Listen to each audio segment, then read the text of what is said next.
சில பேர் காது குறைபாடு காரணமாக இப்போ ரொம்ப ரீசெண்டாக நீங்கள் வந்து சர்ஜரி ஏதாவது பண்ணியிருக்கீங்க அப்படின்னாலும் சொல்லியிருப்பாங்க காதில் ஏதோ பேசுகிற மாதிரி இருக்கும், வெடிக்கிற மாதிரி இருக்கும், சத்தம் வரும், அதெல்லாம் இருக்கும்பா அப்படின்னு சொல்லுவாங்க டாக்டர்ஸ். ஸோ இது மாதிரி யாராவது நம்பர்கள் இருந்தீங்க அப்படின்னா, காதுக்குள்ள ஏதாவது கருவிலாம் வச்சிருக்காங்க அப்படின்னா இதை ஃபாலோ பண்ண வேண்டாம். நீங்கள் அன்னசரி ஏதாவது செஞ்சு பாதிப்பு ஏற்படக்கூடாது இல்லையா? ஸோ அதனால வந்து நீங்கள் ஒரு டாக்டரை நம்பி போயிருக்கீங்க, அவர் ஒரு சின்ன இன்ஸ்ட்ரக்ஷன் கொடுத்துருப்பாரு, அந்த விஷயத்தை தயவு செஞ்சு ஃபாலோ பண்ணுங்க. நீங்கள் காலையில் எழுந்த உடனே இந்த முத்ரா ப்ராக்டிஸ் பண்ணிடுங்க. ரொம்ப முக்கியமாக நோட் பண்ணக்கூடிய ஒரு விஷயம் என்னன்னு பார்த்தோம்னா, முத்ராஸ் பண்ணும்போது காலையில் எழுந்த உடனே வெறும் வயிற்றுல பண்ணுங்க.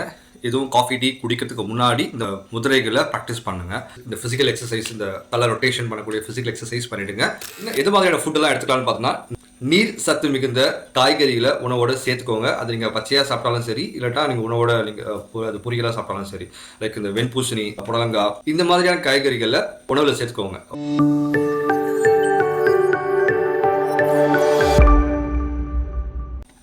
வணக்கம். இன்னைக்கு ஒரு சிம்பிளான ஹெல்த் டிப்ஸ். டினிட்டஸ் மறந்துட்டியா? அது இல்லப்பா. தொண்டையில் கிச் கிச். டேய். ஸோ இது மாதிரி நம்மளை கடுப்பேற்றக்கூடிய ஒரு விஷயம் தான் டினிட்டஸ் அப்படின்னு சொல்லுவாங்க. அதாவது காது இரைச்சல், காது கேட்கும் திறனில் ஒரு சிறிய குறைபாடுன்னு சொல்லலாம். இது ரொம்ப ஈஸியாக எப்படி ஓவர் கம் பண்ணலாம் அப்படின்னு பார்த்தோம்னா, இதுக்கு எக்ஸசைஸ் இருக்கு, முத்ராஸ் இருக்கு, அக்குபங்க்சர் பாயிண்ட் இருக்கு. அண்ட் இதெல்லாம் நம்ம ஃபாலோ பண்ணுறதுக்கு முன்னாடி நம்ம அன்றாட சாப்பாட்டில் எடுத்துக்கிற சுவையில் நீங்கள் ஓரளவுக்கு சமநிலைப்படுத்திட்டீங்கன்னா, நீங்கள் அதுக்கு மேலே பயன்படுத்தக்கூடிய அக்குபங்க்சர் பாயிண்ட்டாக இருக்கலாம், இல்லை நீங்கள் வேறு ஏதாவது டாக்டர்கிட்ட போயிட்டு மருந்து மாத்திரை சாப்பிடக்கூடிய நம்பர்லாம் இருக்கலாம், இல்லை இதுக்கேற்ற ஒரு தெரப்பி போயிட்டு இருக்கீங்கன்னு நினச்சிப்போமே, இது ரொம்ப யூஸ்ஃபுல்லாக இருக்கும். இந்த டினிட்டஸ் பொறுத்த வரைக்கும் பார்த்தோம்னா என்ன மாதிரி ஒரு சின்ன சின்ன சிம்டம்ஸ் இருக்கும்னா, ஒரு சில பேருக்கு காது வலி இருக்கும், காது ஏதோ பட்டாசு வெடிக்கிற மாதிரி இருக்கலாம், காது ரீங்காரம் விட்டுட்டே இருக்கும், யாரோ காதில் பேசுகிற மாதிரியே இருக்கும். ஒரு சில பேருக்கு இந்த பஸ்ஸிங் சவுண்ட் அப்படின்னு சொல்லுவாங்க. ஸோ அது மாதிரிலாம் ஒரு சில பேர் வந்து அதை ஃபீல் பண்ணுவாங்க. ரொம்ப முக்கியமாக காது வலி இருக்கவங்க அதிகப்படியான புளிப்புத்தன்மை கொண்ட உணவுகளை எடுத்துக்காதீங்க. அதிகப்படியான காரம் சாப்பாட்டில் சேர்த்துக்கக்கூடிய நபராக இருந்தீங்கன்னா அதையும் கம்மி பண்ணிக்கோங்க. இது எப்படி ஐடென்டிஃபை பண்ணலாம் அப்படின்னா, ஃபார் எக்ஸாம்பிள் உங்கள் வீட்டில் ஒரு 5 பேர் இருக்கிறாங்கன்னு வச்சுக்கோமே. இந்த 5 பேர் கம்பேர் பண்ணும்போது நீங்கள் எந்த டேஸ்ட்டே ரொம்ப ஜாஸ்தியாக எடுத்துக்கிறீங்க அப்படிங்கிறத பாருங்கள். சப்போஸ் நீங்கள் வந்து புளிப்புத்தன்மை ரொம்ப ஜாஸ்தியாக எடுத்துக்கிறீங்கப்பா, நீ தான்ப்பா அதிகமாக புளிப்பு எடுத்துக்கிற இந்த வீட்லேயே அப்படின்னு சொல்லுவாங்க. ஸோ அந்த மாதிரி நபர்களாக இருந்தீங்கன்னா புளிப்புத்தன்மை கம்மி பண்ணிக்கோங்க. அதே தான் காரமாக இருக்கலாம், இல்லை நீங்கள் எடுத்துக்கூடிய சர்க்கரையாக இருக்கலாம், கசப்பு தன்மையாக இருக்கலாம். ஓகே, ஸோ இந்த விஷயத்தை பேலன்ஸ் பண்ண இந்த சின்ன சின்ன ஒரு டிப்ஸ் மூலிமா பேலன்ஸ் பண்ண ட்ரை பண்ணுங்கள். அக்குபங்க்சர் பாயிண்ட் போகிறதுக்கு முன்னாடி ஒரு சிம்பிளாகவே ஒரு சின்ன எக்ஸசைஸ் மூலிமா இதை சரிப்படுத்த முடியும். அப்படின்னா உங்கள் தலையை ஃப்ரண்ட் அண்ட் பேக் ஒரு 10 வாட்டி பண்ணுங்க. எப்படி 3 4 5 6 இந்த மாதிரி ஒரு 10 வாட்டி பண்ணுங்க. அதே மாதிரி உங்கள் லெஃப்ட் அண்ட் ரைட் பண்ணுங்க. 1 2 3 அது மாதிரி பண்ணுங்க. ரெண்டாவது விஷயம் 1 2 3 அகைன் ஆன்டி கிளாக் வைஸ் 1 2 3 இது மாதிரி பண்ணுங்க.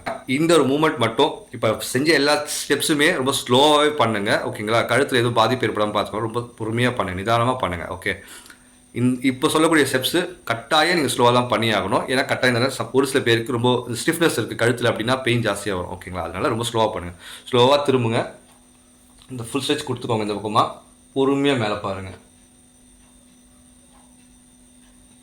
திருப்பி வாங்க, ஸ்லோவாக திரும்புங்க.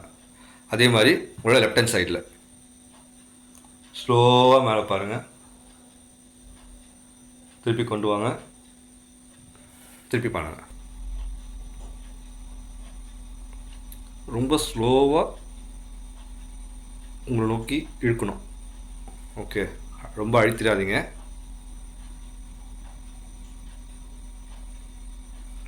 ஸோ இந்த ஸ்டெப்ஸை ஒரு 5 வாட்டியோ இல்லை 10 வாட்டியோ நீங்கள் பண்ணலாம். இந்த காதுகளுக்கு சின்ன மசாஜ் பண்ணுறீங்க. இந்த காது மடல்களை என்ன பண்ணுங்கள், பொறுமையாக ஜென்டிலாக இப்படியே மசாஜ் பண்ணுங்கள். ஓகே, ஒரு சில பேருக்கு இந்த மாதிரி மசாஜ் பண்ணும்போது காது எரிச்சல் உண்டாகும். அதுக்கு பதில் அந்த மாதிரி இருந்துச்சு அப்படின்னா காதுகளுக்கு எண்ணெய் தேங்காய் எண்ணெய் ஏதோ தேய்ச்சிக்கிட்டு நல்லா அப்ளை பண்ணிவிட்டு இப்படி நல்லா மசாஜ் பண்ணிக்கோங்க. பொறுமையாக பண்ணுங்கள் இந்த விஷயத்தை. ஓகே, நல்லா இப்படி பொறுமையாக பண்ணுங்கள், காது மடித்து விடுங்க.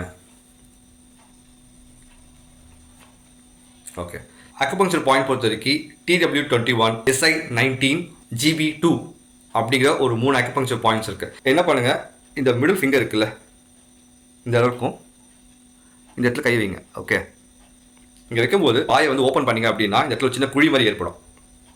அந்த இடத்துல நல்லா ஃபீல் பண்ணலாம். ஓகே, அந்த இடத்துல வச்சதுக்கு அப்புறமேட்டு இந்த 4 விரலையும் இந்த 3 விரலையும் அங்கே வச்சுருங்க.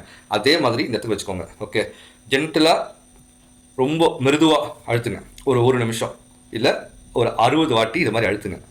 ஓகே, அழுத்துக்கோங்க. இல்லை கிளாக் வைஸில் ரொம்பவே பொறுமையாக மசாஜ் கொடுங்க ஒரு நிமிஷம். அதே மாதிரி ஆன்டி கிளாக் வைஸ்லேயும் மசாஜ் கொடுங்க. ஓகே, இந்த விஷயத்த பண்ணலாம். இதுக்கப்புறமேட்டு இன்னொரு பாயிண்ட்டு, இந்த கால் மடலை மடக்கிட்டீங்க அப்படின்னா இந்த இருக்கும் இப்படி கர்வ் வரும். இந்த இடத்துல இங்கேருந்து ஸ்டார்ட் பண்ணி வந்தீங்கன்னா இங்கே ஒரு பள்ளம் ஏற்படும். ரொம்பவே சாஃப்டாக இருக்கும் அந்த இடத்துல. ஓகே, இந்த இடத்துல என்ன பண்ணுங்கள், கை வச்சுக்கோங்க, பொறுமையாக ஒரு அழுத்தம் கொடுங்க. அது மாதிரி ஒரு நிமிஷம் பண்ணுங்கள். அதே மாதிரி இந்த கால்களுக்கும் பண்ணுங்கள். ஓகே, ரெண்டாவது, இந்த இடத்துல ஒரு பெரிய எலும்பு மாதிரி இருக்கும். ஓகே, இந்த எலும்பு மேலே கையை வச்சுக்கோங்க. இப்படி ஃப்ரண்ட் அண்ட் பேக் போகிறீங்க. ஓகே, இப்படி போனீங்கன்னா இந்த இடத்துல சின்ன பள்ளம் மாதிரி இருக்கும். இங்கேருந்து இப்படி போகிறீங்க, முன்னோக்கி போகிறீங்க. இங்கேருந்து இப்படி போனீங்கன்னா ஒரு பள்ளமாக இருக்கும். அந்த பள்ளத்தில் வச்சுட்டு ஒரு 60 வாட்டி ப்ரெஷர் பண்ணுங்கள். ரொம்ப பொறுமையாக பண்ணுங்கள். அதே மாதிரி இந்த எலும்பில் வச்சு பின்னோக்கி போங்க. பின்னோக்கி வந்தீங்கன்னா இங்கே ஒரு அடி இறங்கணும் கீழே.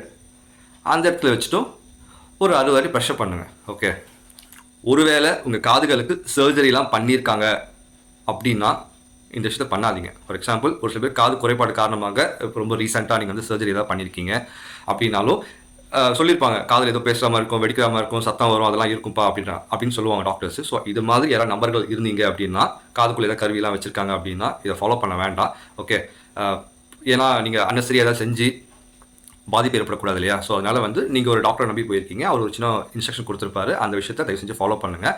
ஸோ கண்மூடித்தனமாக ஒரு விஷயத்தையும் எடுக்க வேண்டாம். ஓகே, சாதாரண நிலையில் உங்களுக்கு எந்த சர்ஜரியும் பண்ணல, நீங்கள் ஒரு ஃபிசியோதெரபி, நீங்கள் நார்மலாகவே ஒரு டாக்டர்கிட்ட போய் பார்த்துட்டு இருக்கீங்க, ஒரு மருந்து கொடுக்குறாரு, ஒரு தெரப்பி தராரு, இது அடிஷனாக ஒரு அந்த அக்பங்க்சர் பாயிண்ட்ஸும் நீங்கள் அப்ளை பண்ணிங்கன்னா நீங்கள் ரொம்ப ஈஸியாக வெளியே வரலான்றதுக்காக மட்டும்தான் இந்த விஷயத்தை சொல்கிறோம். ஓகேங்களா? முத்ராஸ் பொறுத்த வரைக்கும் பார்த்தோன்னா ஒரு 3 முத்திரை இருக்குது. இந்த ஆகாய முத்திரையாகட்டும், ஷண்முகி முத்திரையாகட்டும், இதை செய்யறதுக்கு முன்னாடி கழிவு நீக்கும் முத்திரை செஞ்சுருங்க. அது எப்படி பண்ணுறதுன்னா, இந்த கட்டவரில் இந்த மோதிரவரில் கீழே வச்சுருங்க. ஓகேவா? டன். இந்த ரேகை இருக்கும்ல, அந்த இடத்துல வச்சுருங்க. அதே மாதிரி இந்த இதுலேயும் வச்சுட்டு இங்கே ஒரு நிமிஷம் பண்ணுங்கள். வெறும் வயிற்றில் பண்ணுங்கள். மினிமம் 1 நிமிஷம் பண்ணுங்கள். ஃபஸ்ட்டு கழிவு நீக்க முத்திரை, 2வது ஆகாய முத்திரை, 3வது ஷண்முகி முத்திரை. இந்த ஸ்டெப்ஸ் ஃபாலோ பண்ணுங்கள். ஆகாய முத்திரை அப்படின்னு ஒன்று இருக்குது. 5 விரல், இந்த நடுவிரல் இருக்குல்ல, இதை வச்சுக்கோங்க. டன். திருப்பிக்கோங்க. உங்களோட தொட மேலே வச்சுட்டு கண்ணை மூடிக்கோங்க. ரிலாக்ஸ்டாக 1 நிமிஷம் இது எங்கே தொட்டுட்ருக்கோ அந்த இடத்துல கான்சன்ட்ரேட் பண்ணுங்கள். இப்போ இந்த முதிரையை வைக்கிறீங்க, இந்த 2 விரல் தொடும்போது அங்கே என்ன நடக்குது, அப்படி என்னென்ன ஃபீல்லாம் வருதுன்றதை உணர ஆரம்பிங்க. ஓகே, அதனால தான் கண்ணை மூடிக்கோங்க. ஒரு முழு கான்சன்ட்ரேஷனுமே அந்த இடத்துல செலுத்துங்க. ஒரு நிமிஷம், மினிமம் லெவல் 1 நிமிஷம். இதுக்கு அடுத்த முத்திரை ஷண்முகி முத்திரை அப்படின்னு ஒன்று இருக்குது. ஷண்முகி முத்திரை பொறுத்த வரைக்கும் இதை செய்யறதுனால என்ன பலன் பார்த்தோன்னா, உங்களோட மன அழுத்தம் இறக்க இருந்துச்சு அப்படின்னா அதுவும் செட்டில் ஆகும். உங்களுக்கு பண்ணுறதுக்கு எப்படின்னா, 5 புலங்களையும் அடக்கிறதுன்னு சொல்லுவாங்கல்ல, இது எப்படி பண்ணுறது அப்படின்னு பார்த்தோன்னா, கம்ஃபர்டபுளாக உட்காருங்க. ஆகாய முத்திரை பண்ணும்போதும் ஒரு கம்ஃபர்டபுளான பொசிஷனில் கீழே வந்து சமணம் போட்டு உட்கார முடியும்னா உட்காருங்க, இல்லை ஒரு சேரில் உட்காரனாலும் உட்காருங்க. ஓகே, ஆனால் நீங்கள் முதுகு தண்டு நேராக இருக்கிற மாதிரி உட்காந்துக்கோங்க. சரியா? கண்ணை முடிக்கோங்க. ஒரு 5 வாட்டி நல்லா ப்ரீத் இன் ப்ரீத் அவுட் பண்ணுங்கள். ப்ரீத் இன் ப்ரீத் அவுட் பண்ணதுக்கு அப்புறமேட்டு இந்த கட்டவரால் காதை மூடுங்க. அதாவது வெளி சத்தம் உள்ளே கேட்காத அளவுக்கு, அதுக்கு ரொம்ப போட்டு அழுத்திட முடியாது, அதனால் முடிஞ்ச அளவுக்கு. ஓகேவா? அதுவும் கொஞ்சம் ஜென்டலாகவே வச்சுக்கோங்க. காதை மூடிக்கோங்க. அதுக்கப்புறமேட்டு இந்த ஆள்காட்டி விரலால் இந்த கண்ணை மூடிக்கோங்க. ஓகே, அதுக்கப்புறமேட்டு இந்த நடுவரலை யூஸ் பண்ணி இந்த மூக்கு மேலே லைட்டாக வச்சு ஒரு அழுத்தம் கொடுங்க. ரொம்ப அழுத்தம் கொடுக்க வேண்டாம், மூச்சு விட முடியாமல் போயிடும். அதனால ஒரு பாதி நிலையை மட்டும் அடைச்சிக்கோங்க, மூச்சு விடுற அளவுக்கு வச்சுக்கோங்க. அதுக்கப்புறமேட்டு இந்த மோதிர விரலும் இந்த சுண்டு விரலையும் உங்களோட வாய் மேலே வச்சு அடைக்கிற மாதிரி பண்ணிக்கோங்க. இந்த நிலையில் ஒரு நிமிஷத்துலேருந்து ஒரு 2 நிமிஷம் மெயின்டைன் பண்ணுங்கள். நீங்கள் வாய் வழியாக மூச்சு விடக்கூடாது, மூக்கு வழியாக மட்டும்தான் மூச்சு விடணும். 1 நிமிஷம் முடிஞ்சதுக்கு அப்புறமேட்டு எப்படி நீங்கள் ரிவர்ஸில் தான் இந்த விரல்களை ஒன்றா எடுக்கணும். ஃபஸ்ட்டு நீங்கள் பண்ணும்போது கட்டை விரல் வச்சுருப்பீங்க, அப்புறமேட்டு இந்த ஆள்காட்டி விரல் வச்சுருப்பீங்க, அப்போ இந்த நடுவிரல், மோதிர விரல், இந்த சுண்டு விரல் வச்சுக்கலையா இந்த முத்திரையை ஸ்டார்ட் பண்ணும்போது. ஸோ முடிக்கும் போது என்ன பண்ணணும்னா, இந்த சுண்டு விரலை ஃபஸ்ட்டு வெளியே எடுத்துருங்க. அதுக்கப்புறமேட்டு இந்த மோதிர விரல், அதுக்கப்புறமேட்டு இந்த நடுவிரல், அதுக்கப்புறமேட்டு இந்த ஆள்காட்டி விரல். ரொம்ப பொறுமையாக காதில் இருக்க கட்டை விரலையும் எடுத்துருங்க. ஓகே, நீங்கள் எடுக்கிற விஷயத்த ரொம்ப பொறுமையாக பண்ணுங்கள். ஏன்னா உங்கள் கேட்கும் திறன், பார்க்கும் திறன், இந்த மூச்சு விடுறதையும் கண்ட்ரோல் பண்ணியிருக்கீங்க, வாயும் கண்ட்ரோல் பண்ணியிருக்கீங்க இந்த இடத்துல. ஸோ உடனே ஓகே நான் முடிச்சிட்டேன் அப்படின்னு எடுத்துடாதீங்க. அப்படி எடுத்தீங்கன்னா உடம்பு ஒரு சின்ன அதிர்ச்சிக்குள்ளாகும். ஓகே, அதை அவாய்ட் பண்ணுறதுக்கு தான் ரொம்ப ஜென்டலாக ஃபஸ்ட் அப்படி பொறுமையாக பண்ணியிருப்பீங்க, 1 2 3 அப்படி பொறுமையாக பண்ணியிருப்பீங்க. அதே மாதிரி இந்த ரிவர்ஸ் ஃபங்க்ஷனில் எடுங்க. ஓகேவா?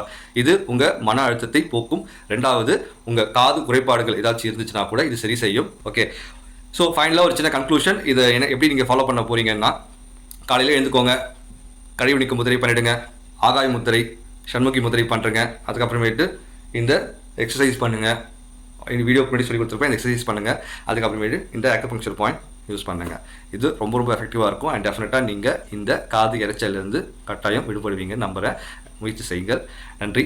அண்ட் ஆஸ் யூஷுவல் கேட்குற ஒரு விஷயம் தான், உங்கள் ஃப்ரெண்ட்ஸ் அண்ட் ஃபேமிலிக்கு ஷேர் பண்ணுங்கள், இல்லை அட்லீஸ்ட் நீங்கள் சொல்லிக் கொடுங்க அவங்களுக்கு. Okay, and thank you so much. Subscribe பண்ணிங்கன்னா எனக்கு அது ரொம்ப ரொம்ப ஹாப்பியாக இருக்கும்.